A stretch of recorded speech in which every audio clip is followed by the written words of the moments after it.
मैं रहते हैं, जाइए आप चिंता मत कीजिए। जपम जाल शंकर सतनामा, प्रभु शिव का सतनाम का जप कीजिए, आपके क्रोध को शांति मिलेगी। नाथ जी प्रणाम करके निकले। रास्ते में दोनों गण रो रहे थे जो राक्षस बने थे। नारद जी बोले कि क्यों रो रहे हो? गणों ने कहा कि राक्षस बना दिए हैं तो हम करताल बजाएं। तो नारद जी ने कहा कि देखो, भगवान को भी श्राप देकर आए हैं, चिंता मत करो, और वही भगवान तुम लोगों के उद्धार के लिए आएंगे। ये तीसरा कारण है। चौथे कारण में इस धरती के स्वयंभू मनु और शत्रुपा आदि मानव, स्वयंभू मनु और शत्रुपा नैमिषारण्य में 23,000 वर्ष तपस्या की। ये चौथा कारण बाबा बता रहे हैं। आप देखेंगे इन पांचों कारण में 4 तो श्राप है, 1 वरदान। मनु और शत्रुपा 23,000 वर्ष तपस्या किए, 12 अक्षर का मंत्र जाप, ओम नमो भगवते वासुदेवाय। तो तपस्या करने लगे। इस बीच अनेकों बार ब्रह्मा विष्णु इत्यादि आए, लेकिन मनु और शत्रुपा अपनी जगह से हिले तक नहीं। एक दिन क्या हुआ कि पीछे से आकाशवाणी हुई कि वत्स मानो जो मानना है। इस वाणी में इतना जादू था कि यहां लिखते हैं बाबा तुलसी कि मनु और शत्रुपा तपस्या में अस्थिमात्र वही रहे शरीरा। उस अस्थि पंजर में जो 23,000 वर्ष से एक स्थान पर खड़ी थी, उसमें मानो शरीर में नवीन चर्म आ गए और जैसे अभी घर से आए। शत्रुपा से मनु जी ने कहा कि देवी, इस वाणी में इतनी ताकत है कि हम लोगों को फिर से तरोताजा बना दे। तो ये जो जहां से वाणी आ रही है उसी को बुला लिया। मनु ने कहा कि प्रभु आप सामने आइए। तो प्रभु सामने वही श्री सीताराम जी प्रकट हो गए नील रूप में। देखने के बाद मनु जी ललच पड़े। क्यों? कमल के नेत्रों के जैसे, पंखुड़ियों के जैसे नेत्र थे। भगवान नीलमणि में सारंग धनुष को वाम भाग में सीता जी को लेकर प्रकट हुए थे।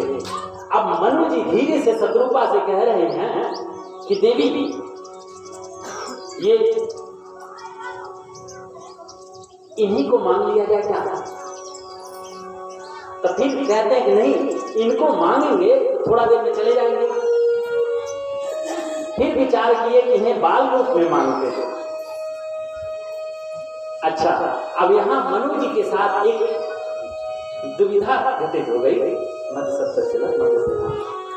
दुविधा क्या घटित हो गई कि कोई भी पुत्र अपने पिता से कैसे कह दे कि प्रभु पिताजी, इस जन्म में मैं आपका पुत्र हूं, लेकिन अगले जन्म में मैं आपका बाप रहूं। कैसे कह सकता है? मनु जी इसी दुविधा में पड़ गए कि यदि भगवान को अपना पुत्र मांगूंगा तो जगतपति हैं, जगत के पिता हैं। अब जगत के पिता को अपना पुत्र कैसे मानूं? तब फिर सोचे। यहां कहते हैं, चाहि तुम ही समान सुत, प्रभु सन कवन दुरा। प्रभु, मनु जी कहते हैं कि प्रभु, मैं आपको नहीं, आप जैसा एक पुत्र चाहता हूं। देखिए चालाकी, डायरेक्ट नहीं कह रहे हैं कि आप पुत्र बन जाइए। जानते हैं तो उनके जैसा तो कोई संसार में है ही नहीं। भगवान कहें अब आप शरीर में खोजो जाइए, मैं अपने जैसा कहां खोजने जाऊं? लो, मैं ही आपका पुत्र बन के जन्म लूंगा। अब बोलो। अब मनु जी फिर सोचने लगे हाथ जोड़कर, प्रभु अभी ये तो आपने अपनी ओर से दिया, मैं जो मांगा वो खाली है। चाहूं तुम्हें समान सुत, आपके जैसा सुत माने पुत्र चाहता हूँ। तब भगवान ने कहा चलो ये भी दिया, अपने जैसा माने भरत जी को भी लेके आऊंगा, क्योंकि राम जी के एकदम हूबहू फोटो स्टेट थे भरत जी। अब भी हाथ जोड़कर खड़े हैं मनु जी। अब भगवान ने कहा कि आपको तो मिल गया, आप जो मांग रहे थे तो मिल गया। मनु जी कहते हैं कि प्रभु कुछ और चाहिए। क्या? यहाँ कहते हैं प्रभु जब आप पुत्र बन के मेरे यहाँ आए ना तो मेरी दो गति हो। क्या? हरि मनि बीनु भानी जिनी जल बीनु नीरा, यही दो गति हो। जब आप मेरे घर पुत्र बनकर आए तो मेरी यही गति हो। पहला मणि बीनु, जिस प्रकार से मणि को निकाल दीजिए तो सर्प छटपटाता है, और दूसरी गति जिस प्रकार से जल से मछली को विलग कर दीजिए तब मछली तरता है। यही दो गति हो जब आप मेरे घर आए। आप देखेंगे अयोध्या कांड में यही दोनों घटना घटित थी। कब? जब बक्सर वाले बाबा मांग के ले गए, उस समय बक्सर वाले जब राम लक्ष्मण को मांग के लेकर गए तो राम जी के वियोग में दशरथ जी मरे नहीं, लेकिन बहुत छटपटाए, बहुत कुछ बोले बाबा को।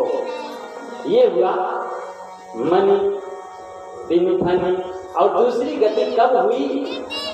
जल और मछली वाली, जब राम जी वन चले गए। इस बार तो मछली निकली जल से तो बची नहीं, इस बार चक्रवर्ती जी बचे नहीं, क्योंकि मछली को जल से निकालने पर आप उससे उम्मीद नहीं कर सकते।